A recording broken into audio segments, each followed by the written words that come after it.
கர்த்தருடைய பரிசுத்த நாமத்திற்கு மகிமை உண்டாவதாக.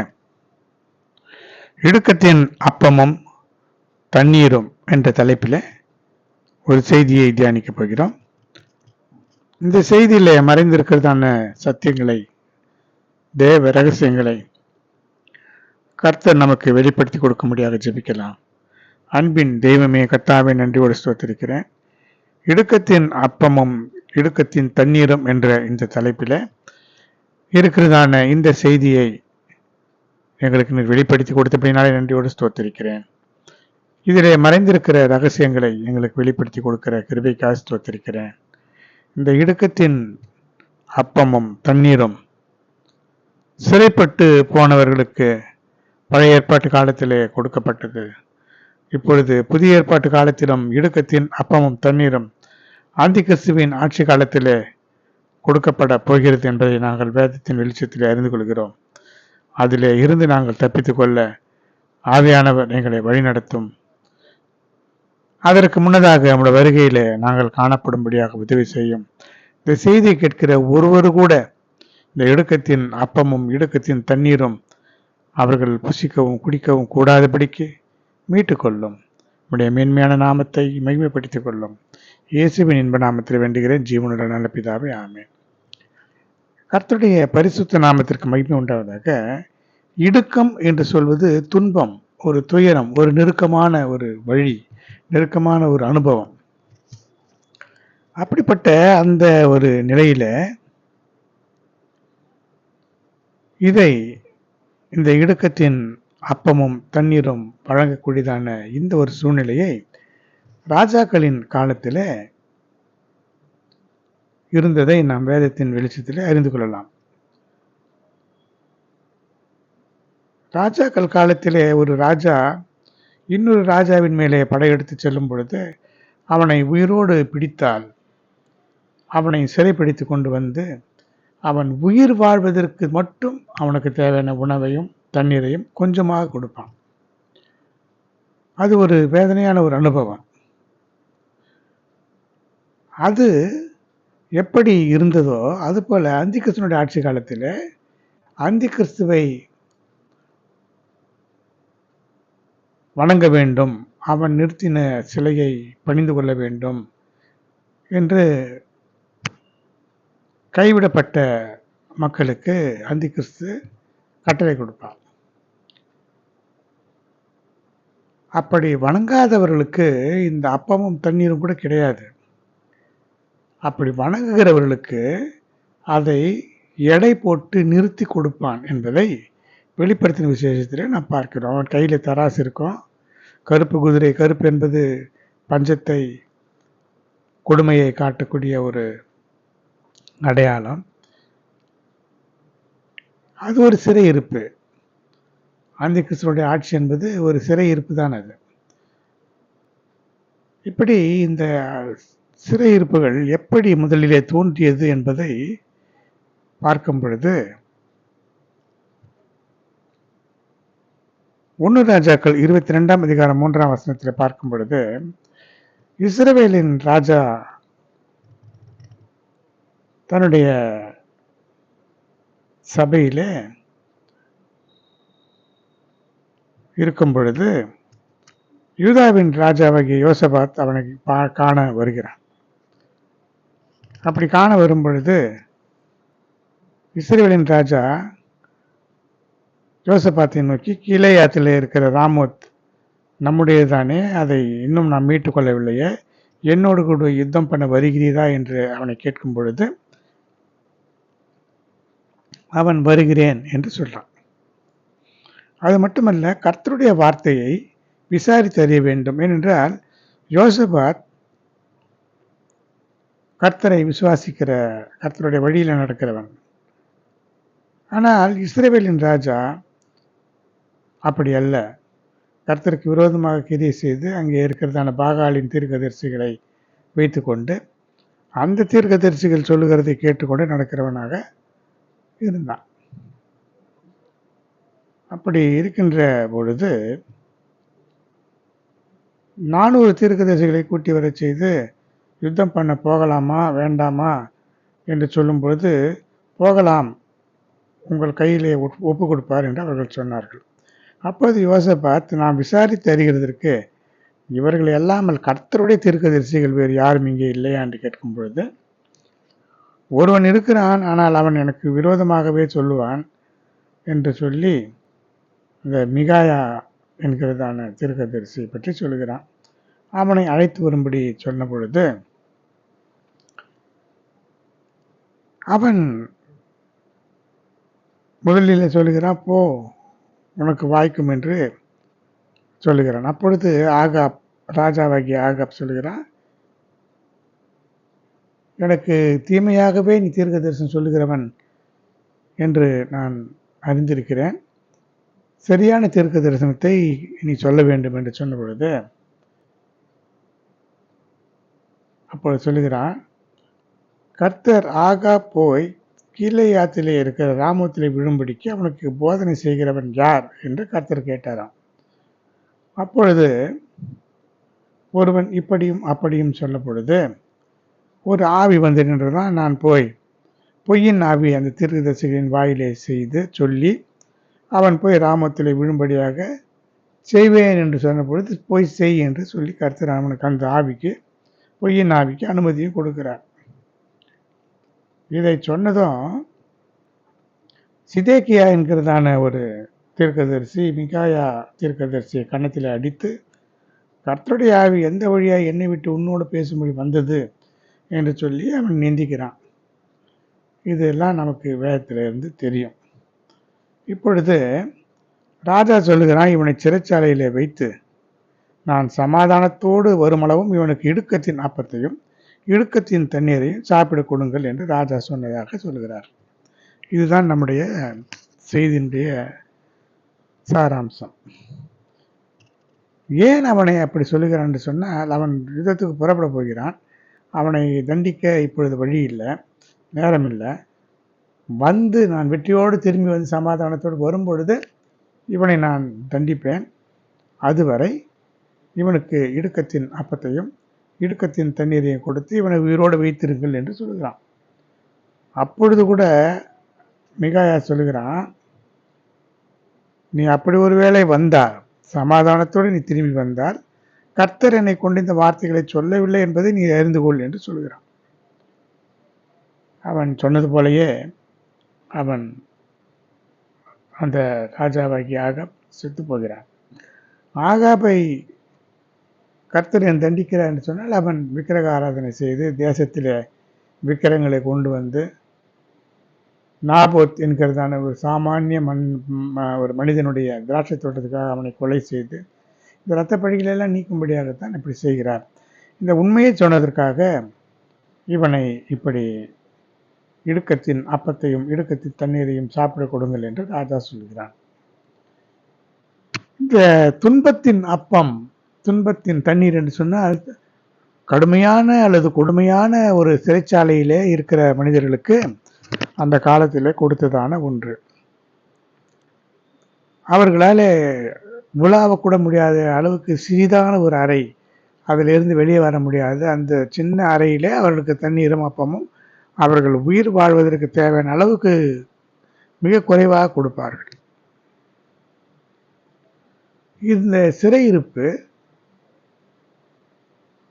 அது தேசத்தில் இருந்ததான ஒரு சிறையிருப்பு. சில நேரங்களில் பிசாசு நம்மை சிறையிருப்புக்குள்ளே கொண்டு போய் சேர்க்கிவிடும். எப்படி பிசாசு சிறையிருப்புக்குள்ளே கொண்டு போய் சேர்க்கும் என்று சொன்னால், கர்த்தருடைய கட்டளைகளை நியமங்களை கை கொள்ளாமல் போனால் ஒரு சாபம் உண்டாகும். வேதம் முழுவதுமாக பார்த்தீர்களானால், என்னுடைய கட்டளைகளையும் கற்பனைகளையும் கை கொண்டால் நான் இப்படியெல்லாம் செய்வேன், இந்த நன்மைகள் எல்லாம் தருவேன். கை கொள்ளாமல் போனால் இந்த நன்மைகள் இல்லாமல் தீமைகள் நடக்கும். இதுதான் வேதத்தில் இருக்கிறதான செய்தி. இதன்படி பார்க்கும்போது லேவியராகமம் 26ஆம் அதிகாரம் 1 முதல் இருக்கிற வசனங்களை பார்க்கும் பொழுது, தேவனை விட்டு விலகி விக்கிரகங்களை வணங்கி பாவங்களை செய்து அந்நிய தெய்வங்களை வணங்கி அந்நிய ஜனங்களோடு கலந்து வாழும் பொழுது, அந்த எந்த தெய்வங்களை வணங்கினார்களோ அல்லது எந்த மனிதர்களோடு கலந்தார்களோ அந்த மனிதர்களே இஸ்ரேல் ஜனங்களுக்கு சத்துருக்களாகி விடுவார்கள். அப்பொழுது ஒரு நிறைவான விசாலமான ஒரு நன்மையான காரியங்களிலே இருந்ததான ஜனங்கள் ஒரு குறுகலான பாதையின் வழியாக சிறைப்பட்டு போவார்கள். அவர்களுக்கு எப்பொழுதும் போல வழக்கமான அப்பமும் தண்ணீரும் கிடைக்காது. இதைத்தான் இங்கே பார்க்கிறோம். லேவியராகமம் 26ஆம் அதிகாரம் 26ஆம் வசனத்தில், உங்கள் அப்பம் என்னும் ஆதரவு கோலை நான் முறித்து போடும் பொழுது 10 ஸ்திரீகள் ஒரே அடுப்பிலே உங்கள் அப்பத்தை சுட்டு அதை திரும்ப உங்களுக்கு நிறுத்தி கொடுப்பார்கள். நீங்கள் சாப்பிட்டும் திருப்தி அடைய மாட்டீர்கள். அந்த அப்பத்தை நிறுத்தி கொடுப்பார்களா? சின்ன சின்ன அளவுக்கு தான் அந்த அப்பம் கிடைக்கும். ஏனென்றால் அவ்வளவு பஞ்சம் தேசத்திலே வந்துவிடும். இந்த பஞ்சம் என்பது ஒரு சிறையிருப்பு தான். இந்த பஞ்சம் வருவதற்கு காரணம் தேவனை விட்டு விலகி விக்கிரகங்களை வழிபட்டு விக்கிரக ஆராதனை செய்யும் பொழுது கர்த்தர் அவருடைய ஆசீர்வாதத்தை தேசத்திலிருந்து நீக்கி விடுவார். இஸ்ரவேல் ஜனங்கள் கானான் தேசத்துக்குள்ளே வரும் பொழுது அங்கே ஏற்கனவே இருந்த புறஜாதி ஜனங்களை எல்லாம் துரத்தி விட்டு தான் இவர்களை குடியேற்றுகிறார். ஆனால் துரத்தி விட்ட அந்த ஜாதிகளிலே சில ஜாதிகளை இவர்கள் வைத்து கொண்டு அவர்களோடு கலந்து அவர்கள் செய்த பாவங்களை எல்லாம் இவர்களும் செய்து தேவ மகிமை அற்றவர்களாகி சிறைப்பட்டு போனார்கள். இப்படியே நாமும் கூட தேவனை அறிந்து கொண்ட பிறகு ஒரு வேறுபாட்டின் ஜீவியத்தை நாம் மேற்கொள்ள வேண்டும். 7 விதமான அனுபவங்கள் ரட்சிப்புக்குள்ளே உண்டு.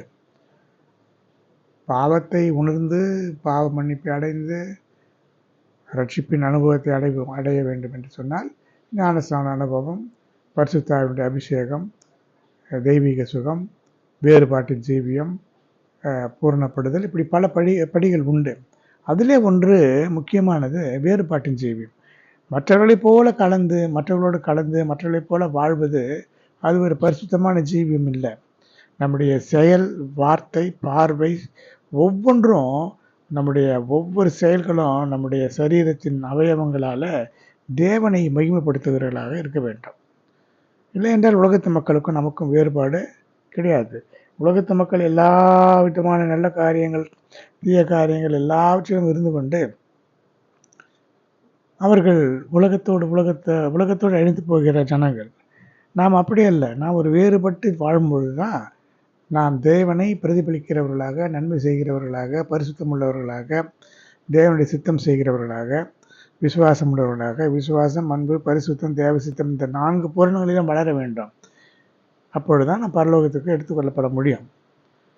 ஆனால் இப்படி இல்லாத பொழுது அது ஒரு சிறையிருப்பாகத்தான் இருக்கும். அடுத்து ஏசாயா 51ஆம் அதிகாரம் 14ஆம் வசனத்தில், சிறைப்பட்டு போனவன் தீவிரமாய் விடுதலையாவான், அவன் இடங்கிலே சாவதும் இல்லை, அவன் அப்பம் குறைவுபடுவதும் இல்லை. இது ஒரு மீட்பு. ஏதாவது ஒரு காரணத்தினாலே சிறைப்பட்டு போனவன் தேவனாலே விடுதலையாக வெளியே வருவான். அந்த கிடங்கிலே அவன் அடிமைப்பட்டு இருக்கிறதான அந்த சிறைச்சாலையிலே அவன் சாகிறதும் இல்லை, அவனுடைய அப்பம் குறைவுபடுவதும் இல்லை என்று ஒரு வாக்குத்தத்தம் கொடுக்கப்பட்டிருக்கிறது. இப்படி சிறைப்பட்டு போனவன் விடுதலையாகப்பட வேண்டும். எந்த விதமான சிறையிருப்பாக இருந்தாலும் சரி. சிலர் பாவத்தில் சிறைப்பட்டிருப்பார்கள், சிலர் விபச்சாரத்தில் சிறைப்பட்டிருப்பார்கள், சிலர் பலவிதமான அந்நிய நுகங்கள், அந்நிய அன்புகள், இப்படி பலவிதமான சிறையிருப்புகள் உண்டு. இந்த சிறையிருப்புகளில் இருந்து விடுதலையாக்குவது பரிசுத்த ஆவியானவர் நமக்கு போதுமானவராக இருக்கிறார். அடுத்து எசேக்கியேல் 4ஆம் அதிகாரம் 3ஆம் வசனத்தில் இருந்து பார்க்கும் பொழுது, எசேக்கியேல் தீர்க்கதரிசியை கர்த்தர் சொல்கிறார், இந்த எருசலேம் சிறைப்பட்டு போகும், அவர்கள் சிறைப்பட்டு போவார்கள் என்பதை அறிந்து கொள்ளும்படியாக நீ இப்படியெல்லாம் செய்ய வேண்டும் என்று பல காரியங்களை சொல்கிறார். பாருங்கள், இப்பொழுது நாம் தீர்க்கதரிசியாக இருக்கிறோம். நாம் இப்பொழுது தீர்க்கதரிசிகளாக இருக்கிறது ரொம்ப சொகுசாக ஒரு சாதாரண மனிதர்களாக இருந்து கொண்டு சபையிலே போய் தீர்க்க தரிசனம் சொல்லுகிறோம், அல்லது வெளியிலே வந்து ஜெபத்திலே நாம் தீர்க்க தரிசனம் சொல்லுகிற தீர்க்கதரிசிகளாக இருக்கிறோம். ஆனால் பழைய ஏற்பாட்டு காலத்து தீர்க்கதரிசிகளை பற்றி பார்க்கும் பொழுது கர்த்தர் அவர்களை பயங்கரமாக பயன்படுத்தினார். ஆனால் அதே வேளையிலே இங்கே பாருங்க, எசேக்கியேல் 4ஆம் அதிகாரம் 1 முதல் இருக்கிற வசனங்களை பார்க்கும் பொழுது, அளவோட தண்ணீர் குடிக்க வேண்டும், அளவோடு அப்பம் புசிக்க வேண்டும், ஒரு பக்கம் ஒரு கழித்து படுக்க வேண்டும். அது ஒரு நாள் 2 நாள் அல்ல, ஏறக்குறைய ஒரு வருடத்துக்கு மேலான ஒரு நாட்களாக இருக்கிறது. அப்படியெல்லாம் அந்த காலத்தில் தீர்க்கதரிசிகள் இருந்தார்கள். அது என்ன சொல்கிறார், நீ ஒரு இருப்பு சட்டையை வாங்கி அது உனக்கும் நகரத்துக்கும் நடுவாக இடுப்பு சுவராக்கி அது முற்றுகையாய் கிடக்கும்படி உன் முகத்தை அதற்கு நேராக திருப்பி அதற்கு முற்றுகையை போட்டுக்கொண்டிரு. இதுதான் இஸ்ரவேல் வம்சத்துக்கு அடையாளம். ஏன் என்று சொன்னால், அப்பமும் தண்ணீரும் அவர்களுக்கு குறையவும், அவனவன் திடுக்கிடவும், அவர்கள் தங்கள் அக்கிரமத்திலே வாடி போகவும், எருசலேமிலே அப்பம் என்னும் ஆதரவுகளை முறிக்கிறேன். அவர்கள் அப்பத்தின் நிறையின்படியே விசாரத்தோடு சாப்பிட்டு தண்ணீரை அளவின்படியே திடுக்கிடுதலோடு குடிப்பார்கள். பாருங்கள், இதெல்லாம் பழைய ஏற்பாட்டு காலத்தின் இந்த காரியங்கள் எல்லாம் புதிய ஏற்பாட்டின் கர்த்தருடைய வருகைக்கு பின்னே அந்தி கிறிஸ்துடைய ஆட்சியில் நடக்கக்கூடிய பல காரியங்களுக்கு நிழலாட்டமாக இருக்கிறது. இதற்கெல்லாம் காரணம் என்னவென்று சொன்னால், இஸ்ரேல் ஜனங்கள் விக்கிரக ஆராதனை செய்து, வேசித்தனம் செய்து, பலவிதமான பாவங்கள் தேவனுக்கு விரோதமாக செய்து, தேவனை விட்டு விலகி இருந்ததுனால அந்த சிறையிருப்பை தேவன் அனுமதிக்கிறார். எப்படி தேவனை விட்டு விலகி அந்நிய தேவர்களை வணங்குகிறார்களோ, அந்த அந்நிய தேவர்களை அறிமுகப்படுத்துகிற அல்லது இவர்கள் யாரோடு கூட சேர்ந்து தேவனை விட்டு விலகுவதற்கு காரணமாக இருந்த அந்த ஜனங்கள், கானானியராக இருந்தாலும், ஏத்தியர், எபூசியர், கானானியர், கிர்காசியர் போன்ற அந்த 7 ஜாதிகளாக இருந்தாலும், யாராக இருந்தாலும் இஸ்ரவேல் ஜனங்களை அவர்களுக்கே அடிமைகளாக்கி விடுவார். கர்த்தர் மிகுந்த அன்புடையவர். அவர் சொல்லுகிறார், நான் உங்கள் தேவன், நீங்கள் என்னுடைய ஜனங்களாக இருங்கள் என்றெல்லாம் அவ்வளவு அன்பாக சொல்லுகிற தேவன் தான் படைத்து இவ்வளவு தூரம் நடத்தி இவ்வளவு தூரம் நன்மை செய்யும் பொழுது அவரை விட்டுவிட்டு ஒன்றுக்கும் உதவாத காற்றான மாயையான அழிந்து போகிற உதவாத விக்கிரங்களை நீங்கள் வழிபட்டு மாயையை பின்பற்றி என்னை விட்டு விடுவதற்கு என்னிடத்தில் என்ன அநியாயத்தை கண்டீர்கள் என்று கேட்கிறார். அந்த வசனத்தை பார்க்கும் பொழுது, தியானிக்கும் பொழுது நமக்கு அவ்வளோ வேதனையாக இருக்கும். தேவாதி தேவன் நம்முடைய அன்பைத்தான் அவர் கேட்கிறார். அவர் நம்முடைய மத்தியில் உலாவ வேண்டும் என்றும் நம்முடைய உள்ளத்திலே வாசம் பண்ண வேண்டும் என்று விரும்புகிற தேவன். இது எவ்வளவோ பெரிதான மகத்தான காரியம். அழிந்து போகிற இந்த உலகம், இந்த உலகத்தின் மக்கள், உலகத்தின் ஆசாபாசங்கள், இதையெல்லாம் நாம் பெரிதாக நினைத்து கொண்டு தேவனை ஒதுக்கிவிடும் பொழுது அவர் எவ்வளவு வேதனைப்படுவார். அதனால தான் அவர் சொல்லுகிறார், இது ஒரு நியாய தீர்ப்பு. உங்களுக்கு அப்பம் குறையும், அந்த அப்பத்தை நீங்கள் எப்படி சாப்பிடுவீர்கள்? நிறையின்படி நிறுத்தித்தான் கொடுப்பார்கள். அது நிறையின்படி தான் விசாரத்தோடு துக்கத்தோடு சாப்பிடுவீர்கள். தண்ணீரை அளவின்படியே திடுக்கிடுதலோடு குடிப்பார்களாம். எப்பொழுது என்ன நடக்கும் என்று தெரியாதபடிக்கு திகிலோடு திடுக்கிடுதலோடு குடிப்பார்கள். ஏனென்றால் எருசலேமிலே அப்பம் என்ற ஆதரவுகோலை முறிக்கிறேன். அவர்கள் திடுக்கிடவும் அக்கிரமத்திலே வாடி போகவும் அப்பமும் தண்ணீரும் அவர்களுக்கு குறையவும் பண்ணுவேன் என்றெல்லாம் அப்பொழுது தேவன் சொன்னதை பார்க்கலாம். அடுத்து சில ராஜாக்கள் வாழ்க்கையில் நடந்த நிகழ்ச்சிகளை பார்க்கும் பொழுது அவர்களும் இந்த அப்பம், தண்ணீர் அல்லது குறைபாடுகள், வேதனைகள், சிறையிருப்புகள் வழியாக கடந்து போன ஒருவரை பற்றி பார்க்கலாம். அது நியாயாதிபதிகள் 1ஆம் அதிகாரம் 1 முதல் இருக்கிற 7 வரை இருக்கிற வசனங்களை பார்க்கும் பொழுது, இஸ்ரவேல் புத்திரர் கர்த்தரை நோக்கி கானானியரை எதிர்த்து யுத்தம் பண்ணும்படி எங்களில் யார் முதலில் எழுந்து போக வேண்டும் என்று கேட்ட பொழுது, அப்பொழுது யூதா முதலிலே எழுந்து போக வேண்டும் என்று கர்த்தர் சொல்கிறார். அப்படி அவர்கள் போகும் பொழுது அதோனி பேசேக்கை கண்டு அவனோடு யுத்தம் பண்ணி கானானியரையும் பெரிசியரையும் இஸ்ரவேல் ஜனங்கள் வெட்டினார்கள். அப்படி இவர்களுக்கு விரோதமாக போகும் பொழுது அந்த அதோனி பேசேக் பயந்து ஓடி போகும் பொழுது அவனை பின்தொடர்ந்து பிடித்து அவன் கை கால்களின் பெருவிரல்களை தெரித்து போட்டார்கள். கை கையாக இருந்தாலும் காலாக இருந்தாலும் பெருவிரல் இல்லை என்று சொன்னால் ஒன்றுமே செய்ய முடியாது, எந்த வேலையும் செய்ய முடியாது. அதனால் இந்த கையிலே காலிலே இருக்கிற பெருவிரல்களை தரித்து போட்ட உடனே அவனாலே ஒன்றும் செய்ய முடியாத முடவனாகி போனான். அப்பொழுது அதோனிபேசேக் சொல்கிறான், 70 ராஜாக்கள் கை கால்களின் பெருவிரல்கள் தரிக்கப்பட்டவர்களாய் என் மேஜையின் கீழ் விழுந்ததை பொறுக்கி தின்றார்கள். நான் எப்படி செய்தேனோ அப்படியே தேவன் எனக்கும் செய்து சரி கட்டினார் என்று சொன்னான். எருசலேமுக்கு கொண்டு போகும் பொழுது அவன் எருசலேமில் செத்து போகிறான். நாம் என்ன செய்கிறோமோ அது ஒரு நியாய தீர்ப்பாக திரும்பி வரும். அது எப்படிப்பட்டதாக இருந்தாலும் சரி, அநியாயமாக எதை செய்தாலும் நியாய தீர்ப்புகளை தேவன் கொடுப்பார். அதற்குத்தான் தேவன் சொல்லியிருக்கிறார், பழி வாங்குதல் என்னுடையது, அதை நானே செய்வேன், நானே பதில் செய்வேன், நீங்கள் யாரையும் பழி வாங்கக்கூடாது என்று தேவன் நமக்கு சொல்லியிருக்கிறார். ஏனென்றால் நாம் பழி வாங்கினால் அது நமக்கு தண்டனை உடையதாக, நியாய தீர்ப்புடையதாக இருக்கும். ஏனென்றால் நாம் யாரை பழி வாங்குகிறோமோ அவர்கள் தேவனுக்கு சொந்தமான தேவனுடைய படைப்புகள். மற்ற மனிதர்கள்லாம் தேவனால் படைக்கப்பட்டதுனால தேவனுக்குத்தான் அவர்கள் சொந்தம். தேவன் தான் அவர்களை தண்டிக்க வேண்டுமே தவிர தண்டிக்க நமக்கு உரிமை கிடையாது. அதற்காகத்தான் சொல்கிறார், பழி வாங்குதல் எனக்குரியது, நானே பதில் செய்வேன் என்று. அடுத்து இந்த வெளிப்படுத்தின விசேஷத்தில் கடைசி நாட்களிலே நடக்கப் போகிற ஒரு செய்தியை பார்க்கிறோம். வெளிப்படுத்தின விசேஷம் 6ஆம் அதிகாரம் 5ஆம் வசனத்தில் அவர் 3ஆம் முத்திரையை உடைத்த பொழுது 3ஆம் ஜீவனானது, நீ வந்து பார் என்று சொல்ல கேட்டேன். அப்படி நான் பார்த்த பொழுது கருப்பு குதிரையை கண்டேன். அதன் மேல் ஏறி இருந்தவன் ஒரு தராசை தன் கையிலே பிடித்திருந்தான். இந்த தராசு எதற்கு என்று சொன்னால், அளவின்படி கொடுக்கிறதற்காக, அளந்து கொடுக்க வேண்டும். யாருக்கு?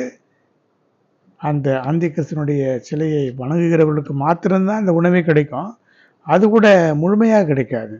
இன்றைக்கு எவ்வளோ பெரிய கோடீஸ்வரனாக இருந்தாலும் சரி, எவ்வளவு பெரிய செல்வாக்கு நிறைந்தவனாக இருந்தாலும் சரி, கர்த்தராகிய இயேசு கிறிஸ்து சீக்கிரம் வரப்போகிறார்.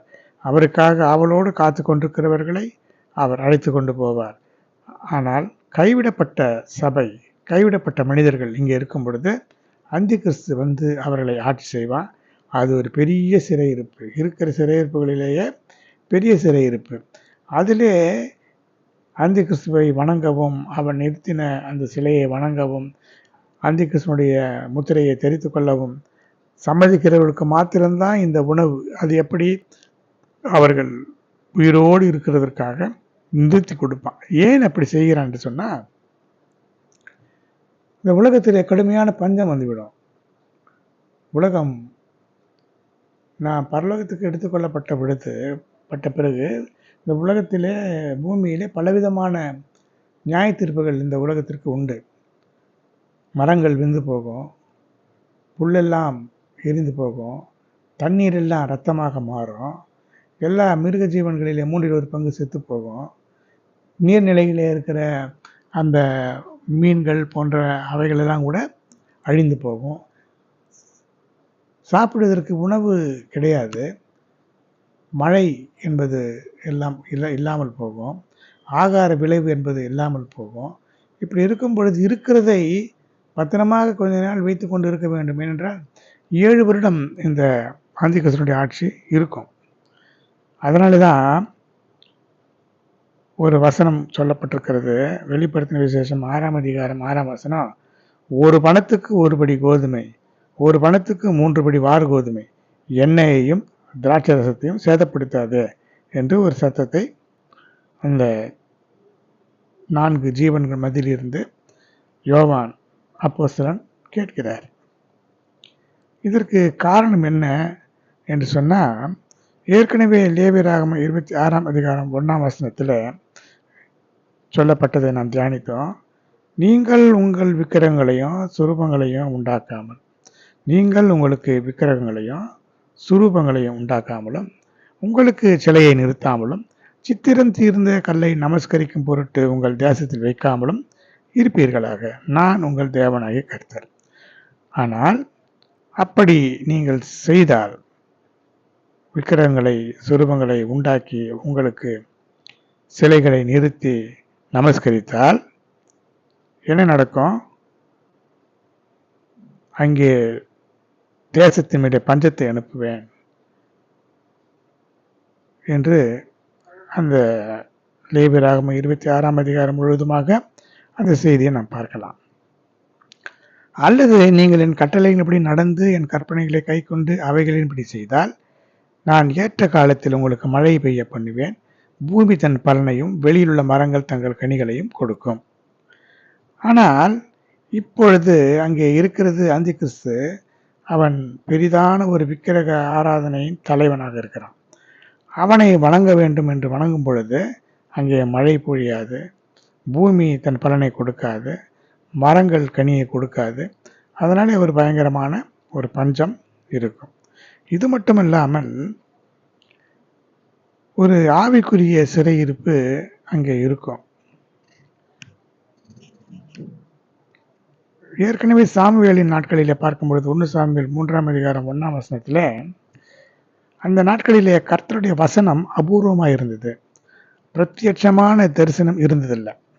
ஏனென்றால் அது ஒரு ஆவிக்குரிய இருண்ட காலம் என்று கூட சொல்லலாம். அப்பொழுது அங்கே கர்த்தருடைய வசனம், கர்த்தருடைய தீர்க்கதரிசிகள் கர்த்தரோடு அதிகமான நெருக்கமாக வாழ்ந்தவர்கள் இல்லை. கர்த்தர் அவர்களோடு பேசுகிறதும் இல்லை. இப்படி ஒரு தேவனுக்கும் ஜனங்களுக்கும் நடுவில் கொஞ்சம் இடைவெளி இருந்ததான ஒரு காலம். அப்பொழுதுதான் இந்த சாமுவேல் தீர்க்கதரிசி வந்த பொழுது கர்த்தர் அவனோடு கூட பேசினார். அது மட்டுமல்ல, அந்த சாமுவேல் தீர்க்கதரிசியோடு கூட கர்த்தர் இருந்தார். கர்த்தர் என்ன சொன்னாரோ அது ஒன்று கூட சாமுவேல் வாயிலிருந்து வந்தது ஒன்று கூட தரையில விழுந்து விடாதபடிக்கு கர்த்தர் பாதுகாத்தார். அப்படியே நடத்தினார். இதோ கடைசி நாட்களிலே ஒரு பெரிய செய்தியை கர்த்தர் கொடுத்திருக்கிறார். தேசத்தின் மேலே பஞ்சத்தை அனுப்பும் நாட்கள் வரும். ஆகார குறைவினால் உண்டாகிய பஞ்சம் அல்ல, ஜலக்குறைவினாலே உண்டான தாகமும் அல்ல, கர்த்தருடைய வசனம் கேட்க கிடைக்காத பஞ்சத்தை அனுப்புவேன் என்று கர்த்தர் சொல்கிறார் என்று ஆமோஸ் 8ஆம் அதிகாரம் 11ஆம் வசனம் சொல்கிறது. பிரியமானவர்களே, இப்பொழுது நாம் ஒரு கிருபையின் காலத்தில் இருக்கிறோம். எங்கு பார்த்தாலும் தேவனை வணங்குகிறோம், துதிக்கிறோம், ஜெபிக்கிறோம், பாடுகிறோம். ஆனால் இப்பொழுதே பல நாடுகளிலே சிறையிருப்புகளிலே இருக்கிறவர்கள் உண்டு. வேத வசனத்தை சொல்ல முடியாது, ஜெபிக்க முடியாது, ஆலயங்களுக்கு போக முடியாது, வேதத்தை வைத்து கொண்டிருக்கிறது குற்றம் என்றெல்லாம் சில நாடுகளிலே உண்டு. இது இந்த உலகம் முழுவதுமாக அந்தி கிறிஸ்து வருவதற்கு முன்னதாக ஒரு பெரிய ஒரு வசனம் கிடைக்காத ஒரு பஞ்சம் வரக்கூடிய ஒரு நிலையை நாம் வேதத்திலிருந்து அறிந்து கொள்கிறோம். இப்படிப்பட்ட இடுக்கமான ஒரு காலத்தில் இந்த இடுக்கமான அப்பம், இடுக்கமான தண்ணீர் என்பது, அப்பம் என்பது வசனம். நானே ஜீவ அப்பம் என்று கர்த்தர் சொல்லியிருக்கிறார். கர்த்தராகிய இயேசு கிறிஸ்து தான் வசனம். ஆதியிலே வார்த்தை இருந்தது, அந்த வார்த்தை தேவனாய் இருந்தது, தேவனிடத்தில் இருந்தது. அந்த வார்த்தை கிருபையும் சத்தியமும் நிறைந்தவராகி இயேசு என்ற நாமத்தில் அவர் வெளிப்பட்டார். இந்த வசனம் என்று சொன்னால் வார்த்தை. இந்த வார்த்தை என்று சொல்வதுதான் வசனமாக வேதத்திலே வசனங்களாக இருக்கிறது. இந்த வசனங்கள் எல்லாம் சாதாரணமான காரியம் அல்ல, அதெல்லாம் ஒவ்வொன்றும் ஜீவனுடையது. இந்த வசனங்களை வைத்து தான் அது ஆவியின் பட்டயம், இருவரும் கருக்குள்ள பட்டயம். இந்த வசனத்தை வைத்து தான் சாத்தானை கர்த்தராகிய இயேசு கிறிஸ்து ஜெயித்தார். நாமும் கூட பல சந்தர்ப்பங்களிலே பிசாசை ஜெயிக்க வேண்டுமானால் இந்த வசனங்களை வைத்து தான் ஜெயிக்கிறோம். இப்படி இந்த காலகட்டத்திலே கடைசி நாட்களிலே இந்த வசனங்கள் கிடைக்காத பஞ்சம் வரக்கூடும் இல்லை, வரும். வேதம் திட்டவட்டமாக சொல்கிறது.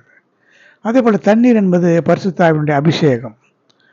இந்த அபிஷேகம் இப்பொழுது தேவன் கடைசி நாட்களிலே நான் மாம்சமான யாவர் மேலும் என் ஆவியை ஊற்றுவேன், முன்மாறி பின்மாறி என்றெல்லாம் சொல்லப்பட்டிருக்கிறது. கர்த்தருடைய வருகைக்கு முன்பாக ஒரு பெரிய ஒரு எழுப்புதல், ஒரு அபிஷேகம் இருக்க வேண்டும். ஏனென்றால் ஆவியின் அபிஷேகம் குறைந்து காணப்படுகிற ஒரு நிலையிலே இருக்கிறோம். வேதத்தை நேசிக்கிறவர்கள் குறைவாக இருக்கிற ஒரு காலகட்டத்தில் நாம் இருக்கிறோம். இந்த இடுக்கத்தின் அப்பத்தையும் தண்ணீரையும் நாம் புசிக்கவோ குடிக்கவோ கூடாது. கர்த்தர் நம்மை காக்க வேண்டும். அதற்கு என்ன செய்ய வேண்டும்? என் மாம்சத்தை புசித்து என் அப்பத்தை என் இரத்தத்தை பானம் பண்ணுகிறவர்களுக்கு நித்திய ஜீவன் உண்டு என்று கர்த்தராகிய இயேசு கிறிஸ்து சொல்லியிருக்கிறார். அவருடைய மாம்சம் என்பது வசனம். இந்த வசனங்களை தினமும் தியானிக்க வேண்டும், புசிக்க வேண்டும். புசித்தல் என்று சொன்னால் அந்த வசனங்களை அனுபவமாக்கி கொள்ள வேண்டும். அவருடைய ரத்தம் நம்மை சகல பாவங்கள் நீக்கி நம்மை சுத்திகரிக்கும். அந்த ரத்தத்தை நாம் தியானிக்கும் பொழுது அதை நாம் பானம் பண்ணுகிறதை போல அது நமக்கு நித்திய ஜீவனை தரும். இந்த நித்திய ஜீவன் தான் நம்மை பரலோகத்துக்கு எடுத்துக்கொண்டு செல்லும். பிரியமானவர்களே, இந்த உலகத்திலே நாம் காணுகிறது எதுவுமே இருக்காது. இந்த காண்கிறதெல்லாம் அநித்தியமானவைகள், காணாதவைகள் நித்தியமானவைகள். நாம் கண்களினாலே காணாத பரலோக வாழ்க்கை, அதுதான் நமக்கு என்றென்றைக்கும் அது ஒரு சுதந்திரம். பிள்ளைகள் கர்த்தரால் சுதந்திரம், பிதாக்கள் பிள்ளைகளுக்கு வைத்து போகிறதான சுதந்திரம், சொத்து, இது வேறு. ஆனால் நித்தியமான சுதந்திரம் என்பது நம்முடைய பிதா நமக்காக உலக தோற்றத்துக்கு முன்னே நம்மை தெரிந்து கொண்டு நமக்காக ஏற்படுத்தி வைத்திருக்கிறார். கர்த்தராகிய இயேசு கிறிஸ்து மணவாளன், நாம் மணவாட்டிகள். நித்திய விவாகத்துக்கு நம்மை தெரிந்து வைத்திருக்கிறார். யூதர் வழக்கத்தின்படி மணவாளன் திருமணத்துக்கு முன்பு அவன் மணவாட்டிக்கு இருப்பிடமாக வீடெல்லாம் கட்டி தேவையான எல்லாவற்றையும் சேர்த்து வைத்து தன்னுடைய மணவாட்டியை திருமணம் செய்து அழைத்து கொண்டு போவது வழக்கம். அதே மரபின்படி கர்த்தராகிய இயேசு கிறிஸ்து நம்முடைய மணவாளன், நாம் மணவாட்டிகள். நம்மை அவர் தெரிந்து கொண்டிருக்கிறார், நம்மை அவருக்கென்று நியமித்திருக்கிறார். அவர் வந்து உங்களுக்காக நான் ஒரு ஸ்தலத்தை ஆயத்தப்படுத்தின பின்பு நான் வந்து உங்களை அழைத்து கொண்டு செல்வேன் என்று சொல்லியிருக்கிறார். எப்பொழுது அந்த ஆயத்தம் முடிகிறதோ அப்பொழுது கர்த்தர் வந்து நம்மை அழைத்து கொண்டு போவார். பரலோகத்தில் நித்தியமாக அவரோடு கூட, பிதாவோடு கூட இருக்க முடியாது, நம்மை அவர் அழைத்து கொண்டு செல்வார். அதற்கு நாம் தகுதிப்படும்படியாக ஒப்புக் கொடுப்போம். நன்றாக ஜெபிக்கலாம், வேதம் வாசிக்கலாம், ஆவியிலே நிரம்பலாம், பரிசுத்தமாய் வாழலாம், தேவனுடைய சித்தத்தை செய்யலாம். விசுவாசம், அன்பு, பரிசுத்தம், தேவ சித்தம் இவைகளையெல்லாம் நாம் ஒவ்வொரு நாளும் இந்த உலகத்தில் இருக்கும்போது அனுபவிக்க வேண்டும். பரலோகத்திலே இருக்கிறதற்கு நம்மை தகுதிப்படுத்த வேண்டுமானால் பரலோகத்தில் நாம் எப்படி இருக்க வேண்டுமோ அப்படி பூலோகத்திலேயே பரலோகத்தின் அனுபவங்களை பெற்றுக்கொள்ள வேண்டும். அப்படி வாழ வேண்டும். இதுதான் தெய்வீகமான ஒரு அனுபவம். இப்படிப்பட்ட அனுபவத்தை கர்த்தர் கொடுக்க முடியாது. ஒப்பு கொடுத்து ஜெபிக்கலாம். அன்பின் தெய்வமே, கர்த்தாவே நன்றியோடு ஸ்தோத்திரிக்கிறேன். இடுக்கத்தின் அப்பத்தையும் தண்ணீரையும் நாங்கள் புசிக்கவோ குடிக்கவோ வேண்டாம் ஆண்டவரே. நீர் எங்களுக்கு போதும். உண்மையை பின்பற்றி நாங்கள் உம்முடைய சுதந்திரத்தில் பங்கு பெற எங்களுக்கு உதவி செய்யும். இந்த செய்தி கேட்கிற ஒவ்வொருவரையும் ஆசீர்வதியும். உடைய மேன்மையான நாமத்தை மகிமைப்படுத்திக் கொள்ளும். இயேசுவின் இன்ப நாமத்தில் வேண்டுகிறேன், ஜீவனுடன் நல்ல பிதாவே, ஆமென். என் ஆத்துமாவே கர்த்தரை ஸ்தோத்திரி, முழு உலகமே பரிசுத்த நாமத்தை ஸ்தோத்திரி. என் ஆத்துமாவே கர்த்தரை ஸ்தோத்திரி, கர்த்தர் செய்த சகல உபகாரங்களை மறவாதே. ஆமென். ஸ்தோத்திரம், ஸ்தோத்திரம், ஸ்தோத்திரம், ஸ்தோத்திரம், ஸ்தோத்திரம்.